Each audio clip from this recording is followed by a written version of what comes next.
You're looking right at love. I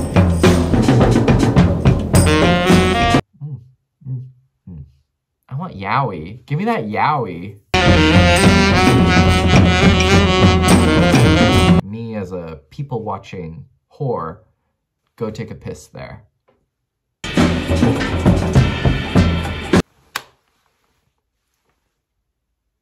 It's your boy Nate. I read books because reading is sexy, and if you're not reading, you're not sexy. It's time to pick up a goddamn book. Let's go. Okay, hi, hello.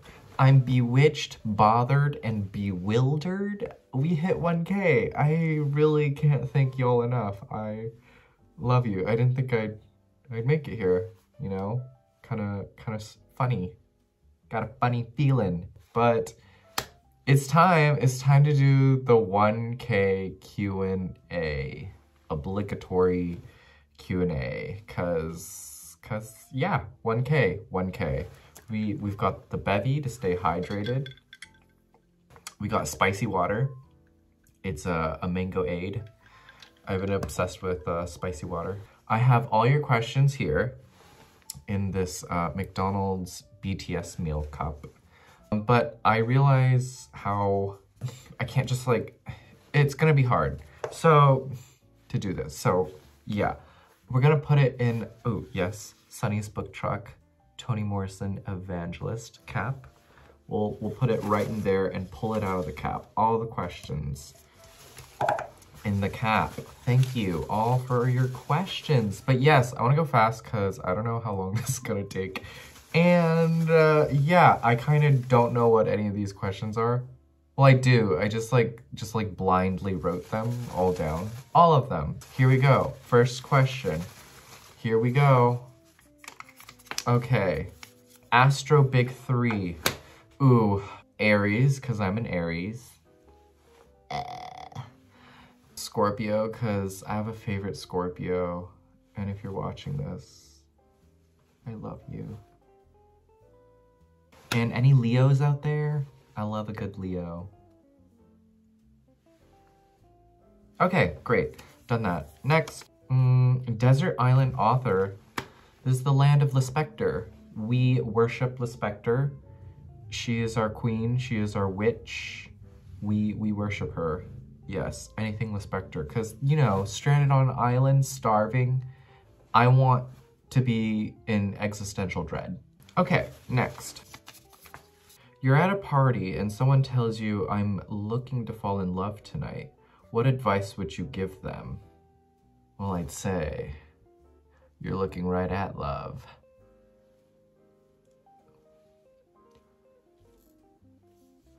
Oof, boy. Honestly, I give the worst advice. No one should ever come to me for advice. I have the worst advice. Don't come to me for Rex. Don't come for me for advice. I am off. I just feel bad. I'm one of those people that if I want to try at a restaurant and I'm gonna take you there and we try it and it ends up being really bad, I'm gonna pay for the whole meal. Like, I won't let you pay for it because I don't believe that you should pay for a bad meal ever. I don't know. Like, yeah, I can't say that I would, what would I say though? I'd say, look them dead in the eye and say, tell me everything. Which is not originally mine. I think the whole tell me everything line comes from a book called Isn't It Pretty to Think So by Nick Miller. Okay, yes, also this is why we read. We read to steal, take some good lines, apply them to our own lives, and we become sexier. This is why reading is sexy. Okay, next.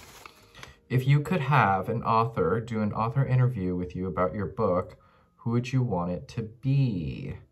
Yes, I have a book out, and there will be a special video and all for that later, and I'll have a link and everything of where to get it, but an author, John Waters. I want John Waters to interview me because he does the best interviews. Watch any interview with John Waters. He'll make it entertaining because he's hilarious. Hilarious. He has this great interview with Jeff Koons. he has an interview with a Tessa Moshfegh. That one was a bit awkward though. I would imagine it would be better given that they sort of work in the same realm of filth, but that one was a bit odd. But yeah, I love John Waters. He's one of my idols, and yeah, he's hilarious. Done. Okay, next. Who's your bookish crush? Author, booktuber, poet. You know, at 16, I will say, well, I'll just share this for this then. At 16, when I read The Bell Jar, I totally thought, I had told someone that, you know, I would love her. Like, I would marry her. She was my, like, I would love her.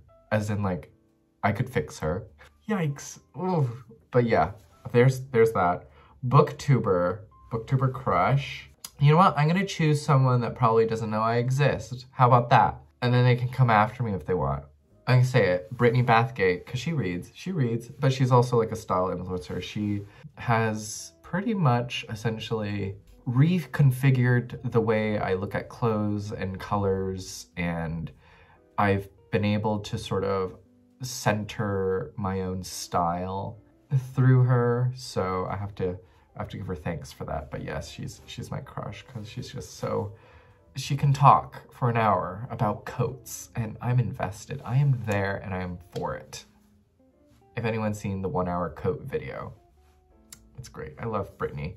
What was the last one? A poet, a sexy poet. W.H. Auden, because he was in a relationship with Christopher Isherwood. And let me tell you, I'm pretty sure some of those poems were about Isherwood. And they're all about love. Love. I love me a person who can love me through poems. Love poems. Next, big piece of paper. What is a book you'll think twice before recommending it to anyone? Again, I don't recommend books though. I like, please. Because I feel bad. If I recommend you a book and you don't like it, then you have this like stigma, like, oh God, I'm never gonna go to that guy again for books. But like, yeah.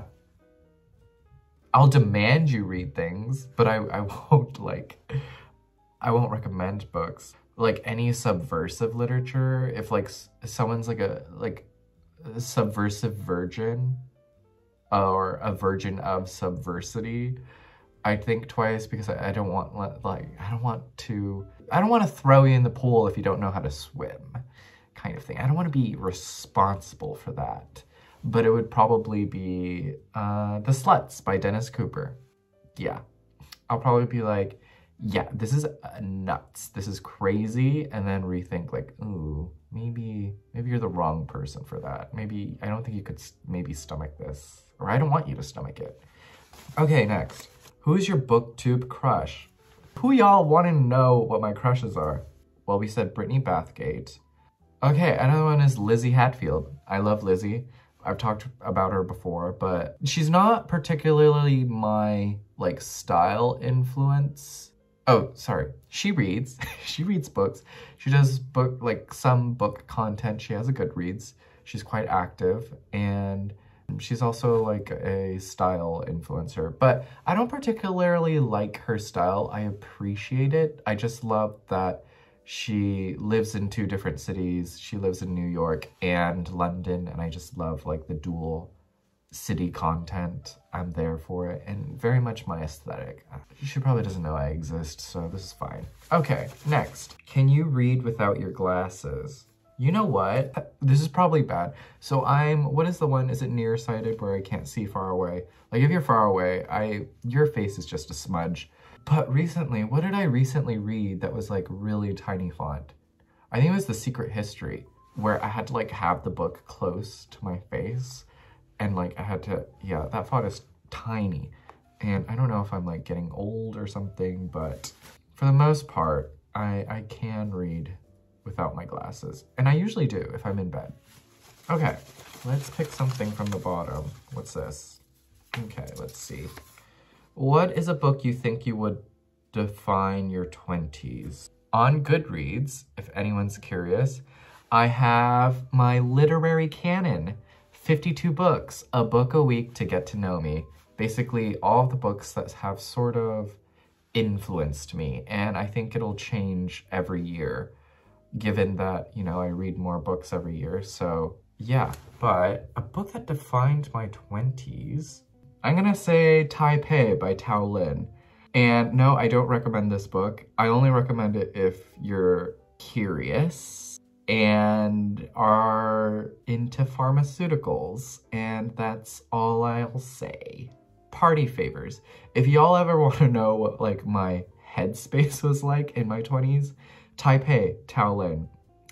Lots of pharmaceuticals, party favors, and existential metaphysical dread. That was me. That was in my 20s. That's still me. I'm still in my 20s. I'm not that old. Okay. I have COVID. Any show recs? Well, first off, I'm sorry. And I don't know how this will help you because however, whenever I publish this video, you probably don't have COVID anymore. Show recs. Again, with the recs. Ooh. Oh God, I'm awful. Well, recently I've been watching Ozarks, and I like that because it's crime, family drama. Like the whole family is involved with like the drug cartel. And yeah, it's unhinged and wild. I don't think it's for most people though, because I feel like the pacing's a little meh. And they're pretty long episodes, like an hour. But there you go. That's probably a bad rec. God, you're gonna hate me. What book would you want to have as your meet cute moment book? Would it be lame to say The History of Love? Or All About Love, Bell Hooks? Or Kokoro by Natsume Soseki? Anything with love in the title. Is that lame? Or Sexing the Cherry? How about that? That's pretty good, right? Oh, you know what? I'm gonna say Heartburn, because I haven't read it yet, and if someone picks it up and we're right next to each other and we touch the same spine, you know, I want a Nora Ephron moment. I want a Nora Ephron film. That's what I want my love life to be. I want the movie love. Is that so much to ask for? Is it? Yeah, but I want that Nora Ephron love. Give me that. That's what I want. What's your favorite exhibit at the zoo? The aquarium. I think zoos are all the same. They're not that exciting. But fish. Tanked fish. Also colorful, also wonderful. I love like whenever they do the whole like arc and you can walk through it and like fish, sharks, whatever are swimming over you. Just like the wonder in like children's eyes and the parents seeing the wonder in their children's eyes, and me as a people watching whore, I just love all that. I love that so much. But yeah, fish. I love looking at fish. Or jellyfish. Those are always fun. Okay.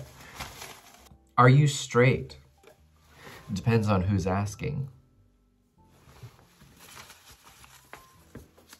Any go-to TV series you could rewatch anytime? You know what? I don't rewatch a lot of television, but one show that I really want to rewatch is Sex and the City. It's great. There's this Twitter account that's like rewatching the series, and they've been taking like screenshots of the show, and every time they post a picture, I'm just like, God damn, I want to rewatch it now. But yeah, Samantha. I'm a Samantha stan. We miss her because she's not in And Just Like That, but she's phenomenal. She's phenomenal. She's an idol. She's an idol. An icon. True icon. Are you straight? Another one? Depends on who's asking. Gave you the wink from the other side. Okay, this one tried to leap out. Do you have a tattoo? I don't have a tattoo. I want one, but I just don't know of what. But I think I've decided that if I ever do get a tattoo, like stupid drunk or whatever, it's gonna be a slice of pizza.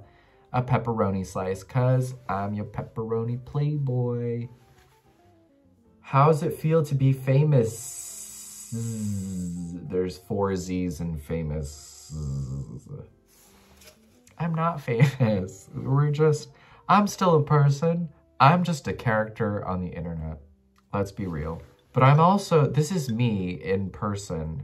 If anyone ever like Modern Ajma, Yena, Bibliosophie, like this is me. I am pretty much the same person.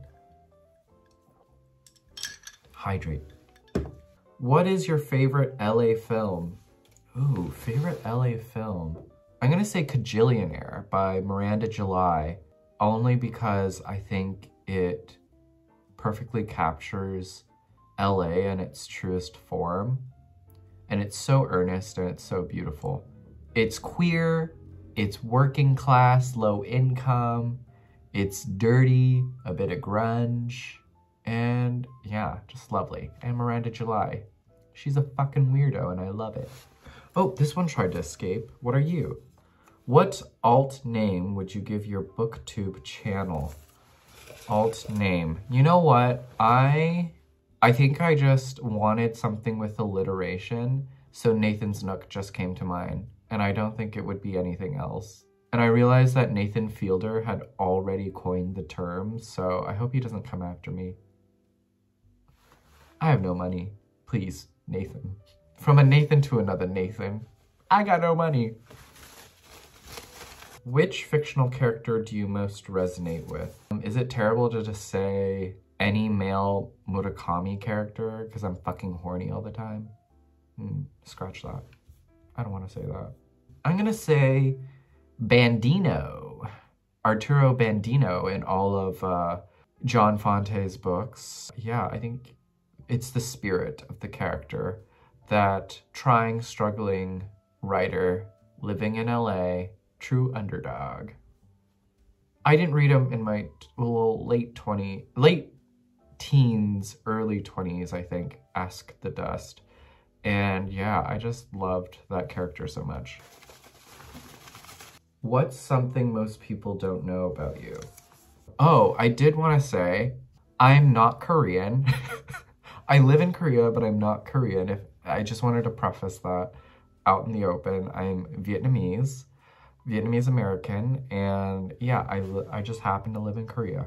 In case anybody was confused and was wondering. Yes, there we go. Okay. What are the movies that made you love cinema? The movies, that's plural. Need to give out a shout out to my buddy Richard. There's a video of us upcoming. A very long book chat that will probably be in 2 parts. We went to the same high school and I had this like massive crush on him, but he's straight and he knows all this, so I'm sure it's fine. But he had a Tumblr and I followed him on Tumblr, and yeah, just revealed parts of himself that I just really appreciated. And he did like mini movie reviews on Tumblr and I ate him up. He did a review of District 9 and 500 Days of Summer. And those 2 movies sort of like made me aware of just movies in general, like as an art form. And yeah, District 9, about an alien invasion, I believe. And just so wonderfully done, given that it's like low budget, and the CGI for it was pretty great. And then 500 Days of Summer, just because of its narrative structure, which I then realized was just sort of a cheap knockoff or inspired by some older films that eventually made me love cinema. But then it was through 500 Days of Summer, did I find out about Annie Hall and the structure of Annie Hall, in which it breaks the fourth wall and revisits memory in the way that Bergman would do. Through Annie Hall and Woody Allen's films, I found out about cinema, in that I found out about Ingmar Bergman and Fellini and just all of these great old films. And then it was through Jean-Luc Godard that I realized how broken cinema can be, and yeah, sort of changed the way I saw cinema. And that's the whole path. That's where all of it comes from. But yeah, I will say that that's how the seed started, but the planting began with Jean-Luc Godard, because it's the deconstruction of cinema did I realize what cinema was or is. And yeah, I loved his films because I was a precocious teenager. Yeah, and this was all when I was like 16, 15. I was one of those kids. You would have hated me in high school. Anyway, that's film. Okay, next. Who's your bookish crush? Author, booktuber, another one? Oh my gosh. Okay, well, author. Ooh, Joan Didion, because she's our queen. I love Joan.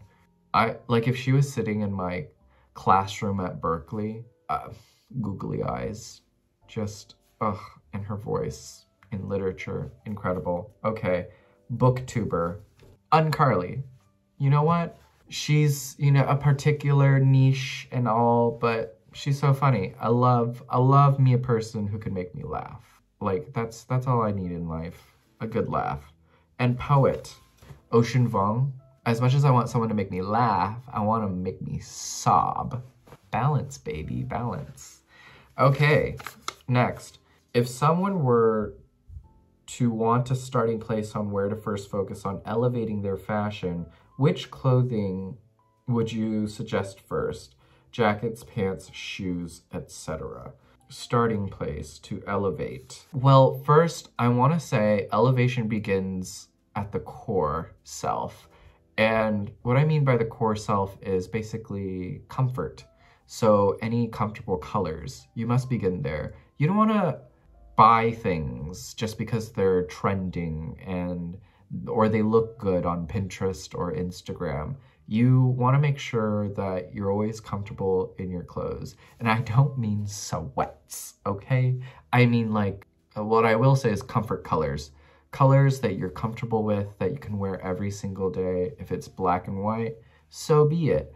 But they have to be colors that, and like pieces that are just so interchangeable, like throughout the seasons, and are basically clothes that exist in a capsule. I'm very much someone who believes in a capsule wardrobe because I believe in an ethos in clothing and making sure that, you know, the ethos also speaks and personifies who you are.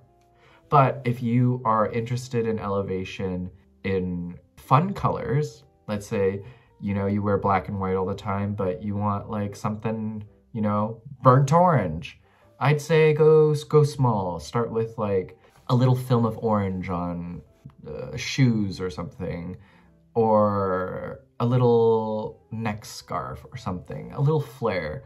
The flare should be small, and because it's small, your eyes will immediately direct itself to it versus something way too loud, like a shirt, like a burnt orange shirt. That can work, but like, again, you want to focus on comfort and integrating this like small flare within comfort, if that makes sense at all. But jackets, pants, shoes, if a good pant is very important. I think a good pant is important, and like a nice array of jackets, because there's a good jacket. There's always going to be a good jacket, and there's always going to be a good pair of pants. Those are very important. And then you can work with shoes. And then shoes become an addiction, and that's awful. Then you become Carrie Bradshaw, and then it becomes a problem.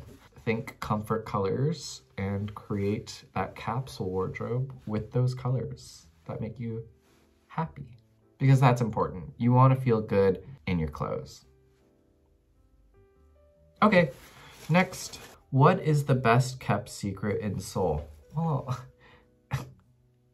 if I told you, it wouldn't be a secret no more. The speakeasy at the Rise Hotel. Go take a piss there. That's all I'll say. Which is your favorite of the Before trilogy? Ooh, you got me. I'm gonna be like everyone else and say Before Sunset. Although I did rewatch Before Sunrise recently. Yeah, I don't know. I love all of them because they mean something different to me, and they mean something different to you at different stages of your life, I feel like, or like at different intervals of your love life, or how you view romance or love. So yeah, they all have a special place in my heart. I think you're gonna see soon, but my cousin still has my copy of the screenplays of the Before Sunrise and Sunset, and I used to read that religiously. But yeah. Ooh, what is this? If you were asked to judge a book prize like Women's Prize, Booker, etc., what quality would you look for in holding a book in high regard for prize consideration? Something fresh. Not that I'm tired of the DWM first-person voice and sort of like stuck in the melancholy of not knowing what to do with one's life and all of that minutia. It's so jejune.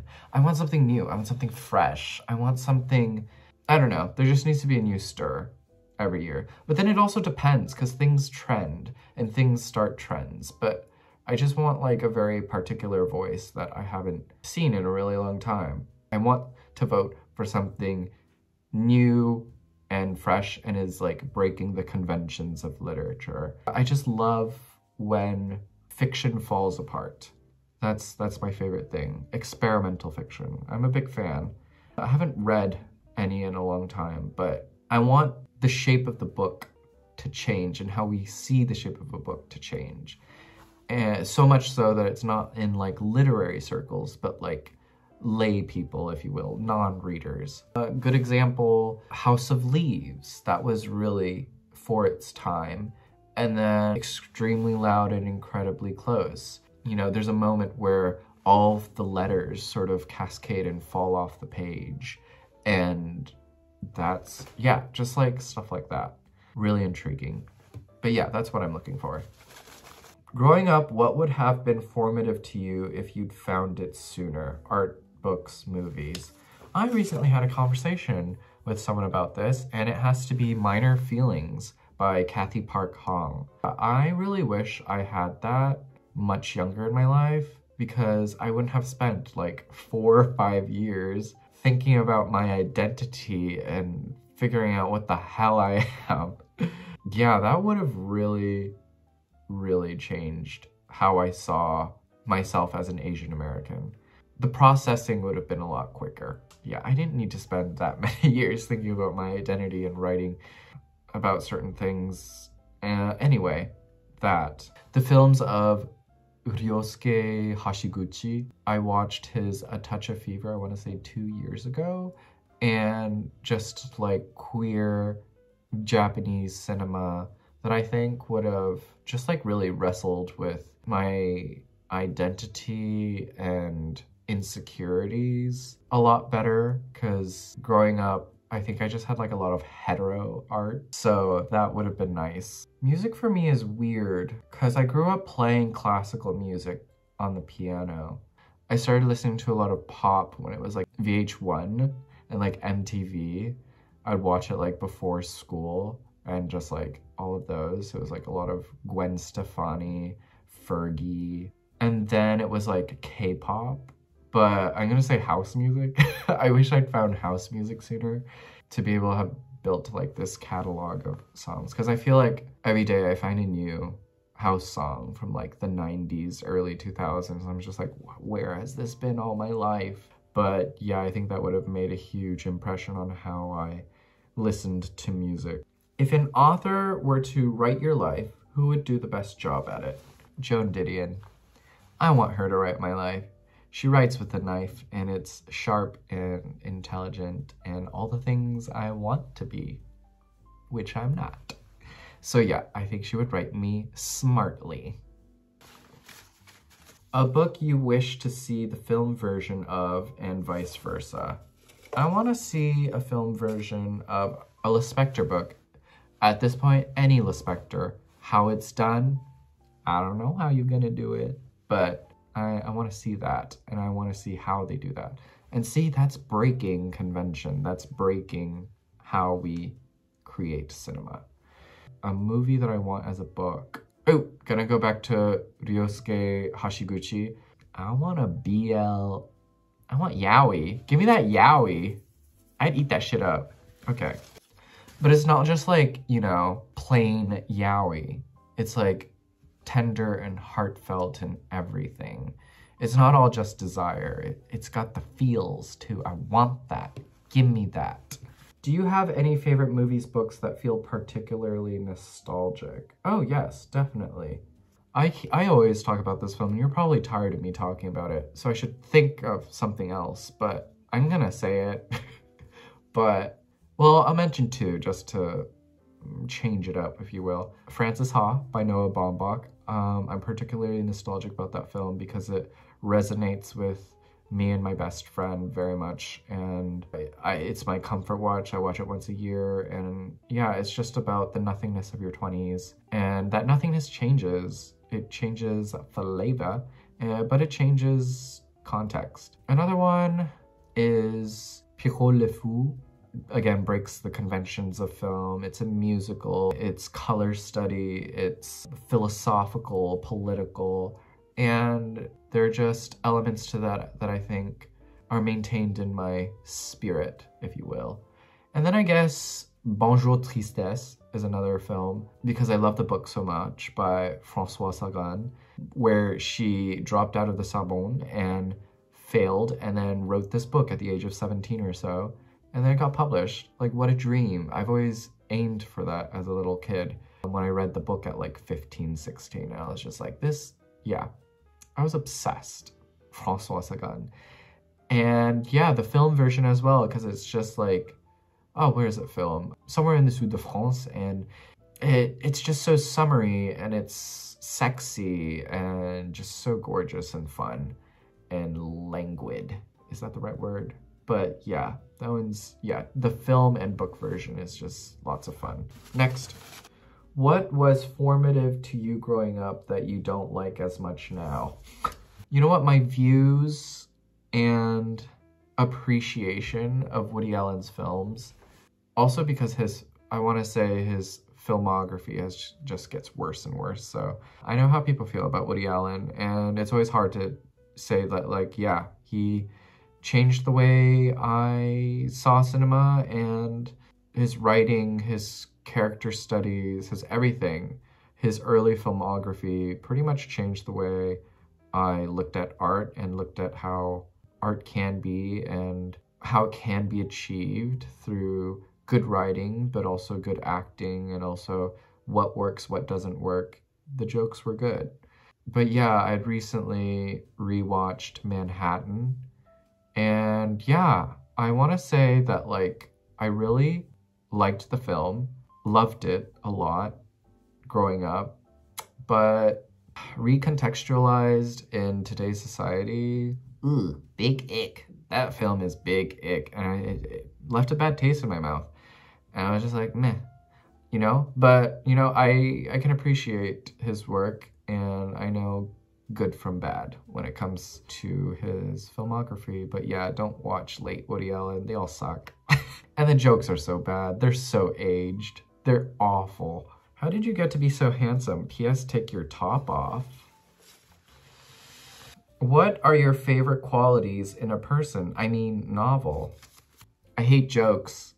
I love wit, humor. Make me laugh. If I'm not laughing, why am I there? But yeah, I don't know. I think it's banter. I love good banter. I love a good laugh. Yeah, life is so awful. Let's just laugh about it. That's all. Who is your favorite writer of all time? Don't do that to me. That's an awful question. I'm sorry if you wrote it in. I'll answer it. I'll try. I can't answer that. That's so tough. You know, I have favorites for different reasons. But when I think of this, two writers that immediately came to mind just now, Lispector, because we worship her, and just the level of metaphysics that goes into her writing that becomes mystical, spiritual, and mysticism is so cerebral, it's kind of crazy. And the elevation of that cerebral chase of the pure self is crazy to me. I don't know how anyone comes up with that. And I guess Joan Didion, because just those are beautifully crafted sentences, every single sentence of hers. I love her because she can write fiction and nonfiction that are both great. She made me realize that news articles could be, like, actually good. Like, they don't have to be dry, which I feel like is most of the times. During my formative years, that's how, yeah, I always saw news articles. But when I first touched Joan Didion piece that was about, you know, a part of history, I was like, whoa, wait, We can actually write good articles that aren't so blah. We're almost done here. What's your favorite horror book? I'm gonna say Tell Me I'm Worthless, which I read last year by Alison Rumfitt. It, I think, broke what horror can be. Horror can be political and social. Although it's horror, it's also a major critique on modern day UK and the absolute horrors of what it means to live within the confines of the government there. I don't know much, but played with horror elements, but also social political themes. So it was really cool. Alison Rumfitt, Tell Me I'm Worthless. Do you have any books, films, artworks that for some reason you gatekeep? And what's your take on gatekeeping? I am listening to the Melissa Broder podcast, Eating Alone in My Car. She admits she gatekeeps. I have no issue with gatekeeping. Like, if it matters to you a lot and you don't want other people to know about that thing that matters to you a lot, then yeah, keep it sacred. If it's sacred to you, keep it safe. Yeah, sometimes I gatekeep restaurants. Like, I don't want people going to that restaurant because if everyone keeps going, then where am I gonna eat? Where am I gonna eat if I don't have a seat? Same with cafes. But if you ask, I'll tell you. You know what I mean? If you like go out of your way to ask me, then yeah, I'll tell you or something. But I love a donation. Where are you from and how'd you end up where you are? I'm from LA, sunny California, and I'm in Korea. How did I get here? Well, TLDR, I was just living paycheck to paycheck in San Francisco, microaggressions, and I was like, I need out. So there was an opportunity and I took it and now I'm here. And let me tell you, couldn't be happier. It's been nice. I love Korea. It's convenient, public transportation is great, cost of living isn't too high, and yeah, it's fine. Love it lots. What you doing? WYD. I'm literally making this video. What is a book everyone in their 20s should read? Oh, a book everyone should read in their 20s? Well, I don't know. I have different lenses. You know what? Everyone in their 20s should read everything. Not just lit fic, not just nonfiction, not just self-help, not just manga. Read everything so that you have a broad scope of your reading and that you have a broad taste. Through that broad tasting, you understand the mechanics of art, what certain writers are trying to achieve, how they failed, and how it works in different mediums. And when you have like these cross-referencing of different mediums, you kind of understand how a piece of art works. That probably doesn't help you. But if I had to choose a book, and if I chose this book, you probably wouldn't like the answer. Yeah, just read everything. Nonfiction, essays, lit fic, sci-fi, fantasy, sure, all of it. YA, just read everything. Just read as much as you can, because you're just gonna realize that you'll have less and less time to read. And you'd wish you started sooner. So, yeah. Unless someone from their non-20s or late 20s is asking this question, then that probably doesn't help, does it? Or is like older. Oh, okay. Well, I didn't think about that. Okay, wait. What's something someone should read in their 20s? I don't know. Okay, you're probably gonna hate this answer, but it's Tuesdays with Morrie by Mitch Albom. I think that one's important because, who said it? John Waters said that once you stop hating your parents, you stop with that kind of literature and you can move on with your life and write about other great things. But that was the first book that made me realize that, like, my parent is just a person. Like, they're literally just a person that needs just as much sex and love as I do. They have bad habits and they have monstrous things about them just as much as I do. And I have to forgive them for that. That's what made me realize that, like, you're born a baby and you die a baby, essentially. Probably people don't like Mitch Albom. Well, I don't know. But yeah, Mitch Albom, Tuesdays with Morrie. I think everyone should read.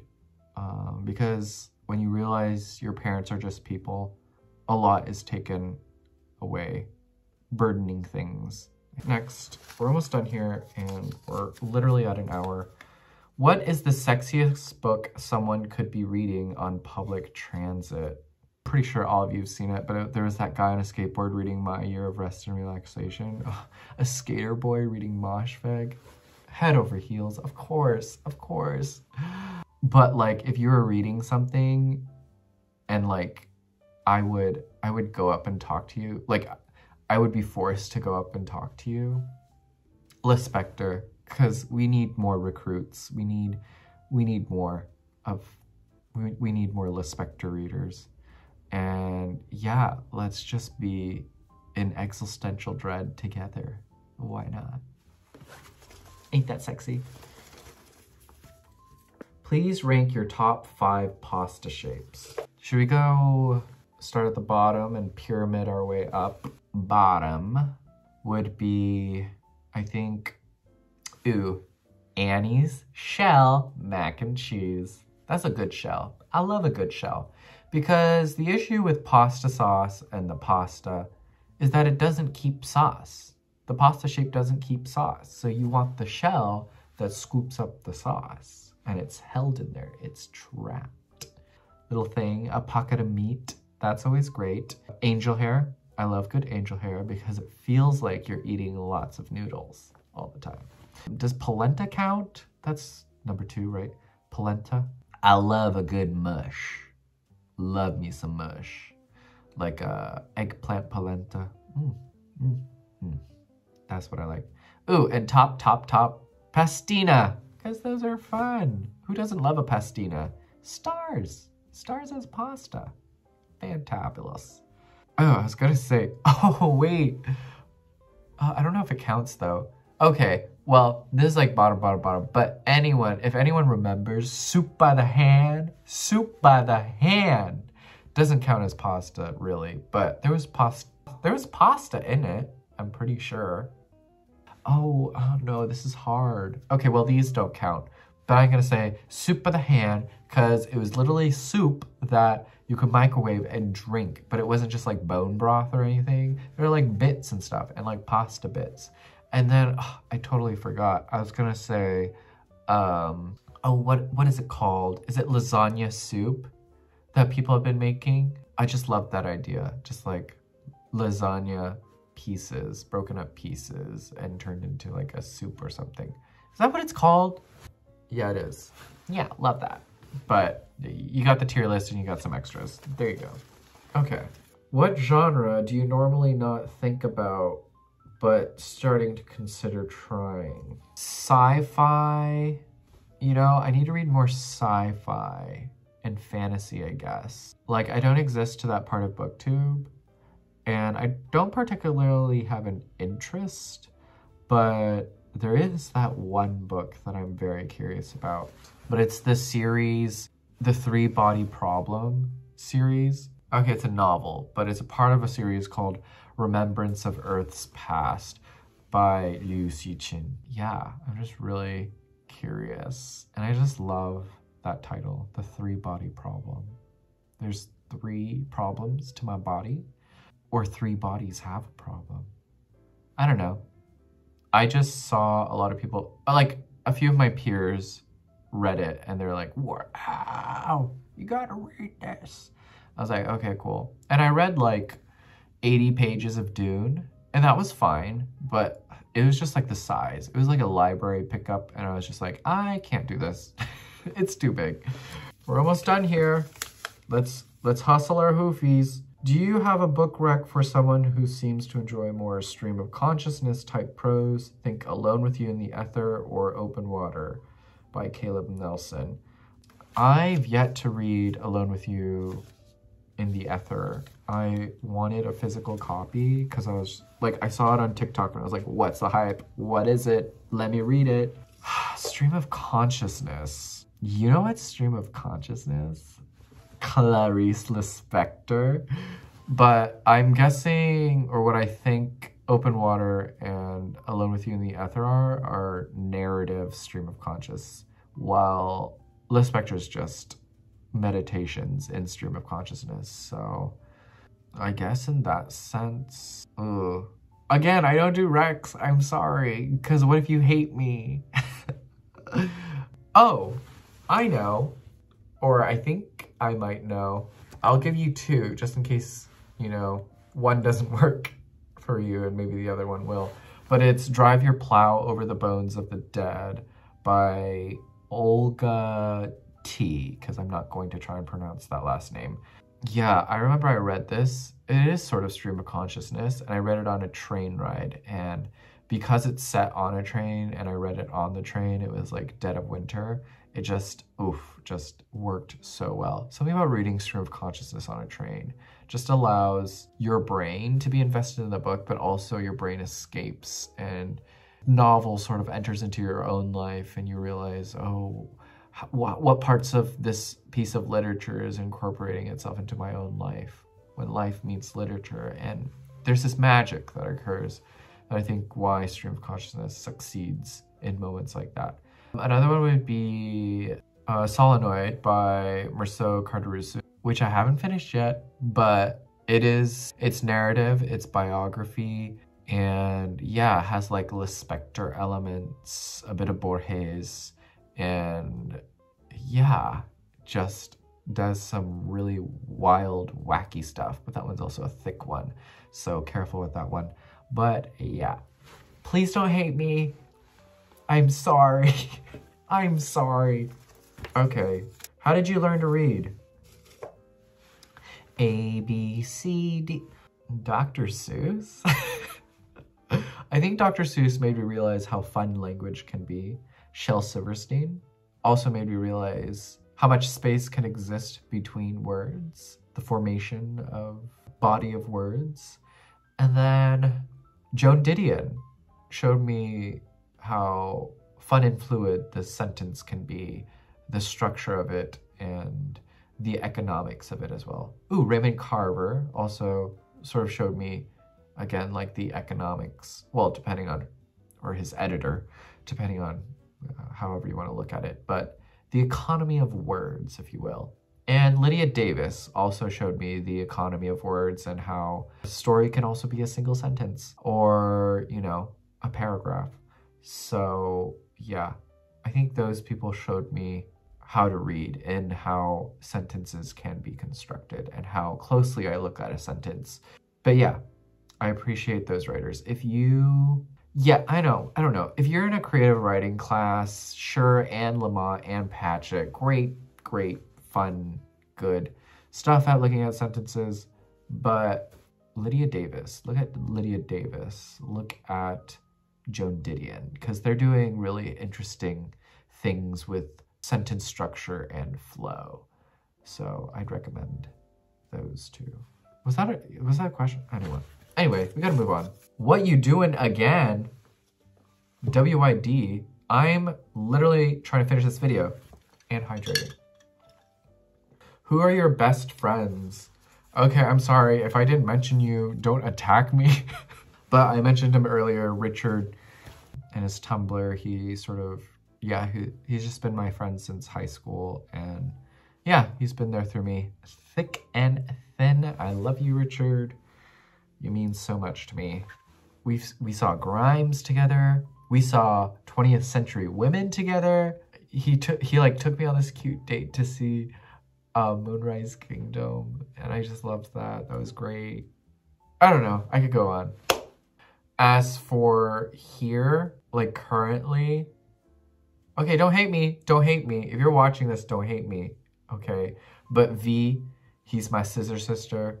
God, I don't know if I should cut that out. But yeah, he's literally me, but I think he has better style. He's sexier. The other thing is he doesn't read. He's illiterate as fuck, but he's like me, but better in every sense of the way, shape, and form. And Hajin, I love you, Hajin, because we could sit at a table for hours and just eating and drinking and talking away into nothings on so many different tangents. But yeah, those are my good friends, I'll say that. Good reads, good friends. Okay. Ooh, okay, we're almost done. Who's your booktube crush? Again? Again? I've run out of answers. I've run out of crushes. I'm trying to think of someone who doesn't know I exist. Because that's just easier, isn't it? You know what? If I hit 2K, I'll be real honest about my crushes. Let's do that. So you're just gonna have to wait 2K. How about that? I've answered your question 3 times. You know what? 2K and I'll tell you. Ask the question again and I'll tell you. For realsies. Okay, we got two left. Yep, 2 left. For someone who has never been to Seoul, what are the essential must-visit places? Okay, well, first off, I'm not really big on like cultural landmarks and history. Don't come after me. But I'm not really interested in the touristy stuff, really. But if I had to choose touristy things, the DMZ, I hear, is great. Just, I don't know, that like borders North and South Korea to see the border. Because technically the North and the South are still at war. So looking at that is looking at a very present part of Korean history. History in the making, history constant. So that's important. Gwangjang-Sijang, the traditional market, because I think that is super touristy, but it's fun to get shit-faced like early afternoon. And yeah, I think it's like a culture shock of how many people can exist in such a tiny country. Cafe Onion for Hanok, traditional Korean houses style, but also modernized cafe with really good bread. Ooh, any more coffee lovers, Anthracite Coffee is great. Really good bean curation and taste palettes. Ooh, let me throw in a museum. The MMCA, because not only do they show exhibitions that are international, but also local artists and artists that are very either inherent to Korean modern art, but also contemporary art. And then that's good enough. Is it? I don't know. I'm an awful tour guide. Yeah, that's good. That's good, right? That'll keep you busy. Okay. What is your favorite LA book? Oh, that's easy. Slow Days, Fast Company. Eve Babbitt's. We love the Babs. Oh, what a good question to end at home. But yes, I feel like encapsulates the glamour of old Hollywood. It's sharp, it's sad, it's wry, it's everything you imagine Hollywood and old glamour to be in the best way possible. Babbitt's is a darling writer and her prose just hits. It's fun. That collection of essays / short stories, yeah, just paints a very beautiful portrait of old LA that I love very much. But yes, Slow Days, Fast Company, Eve Babbitt's. And we did it! That's an hour and 15 minutes. Holy shit. Okay, well, if you made it this far, you're insane and I love you. That's crazy. But again, thanks for being here. If you've been traveling with me, hanging out with me throughout all these vlogs, and I hope you're reading sexy books because that makes you sexy. And that just makes me happy because we just need more people to be reading on public transit and looking at what we're reading and you know, igniting that conversation. The little talk piece, the what's it that brings people together. And yeah, talk about books, community. But yeah, thank you for being here, truly. And on that note, be well, do good work, keep in touch.